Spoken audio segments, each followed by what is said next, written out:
ξέρω. Ένα 1 και ένα ίσο τέλος. Όχι εμάς που θα είναι αυτή.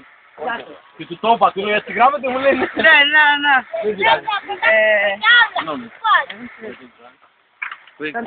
Μπορεί να είναι λατινικά έτσι. Ξέρω εγώ. Τα πρώτα ξέρω.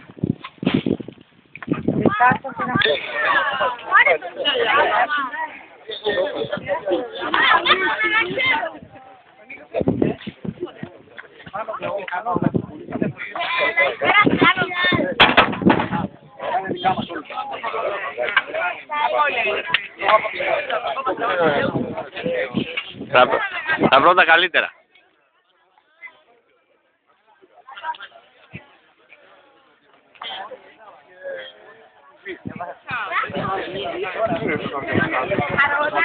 Εδώ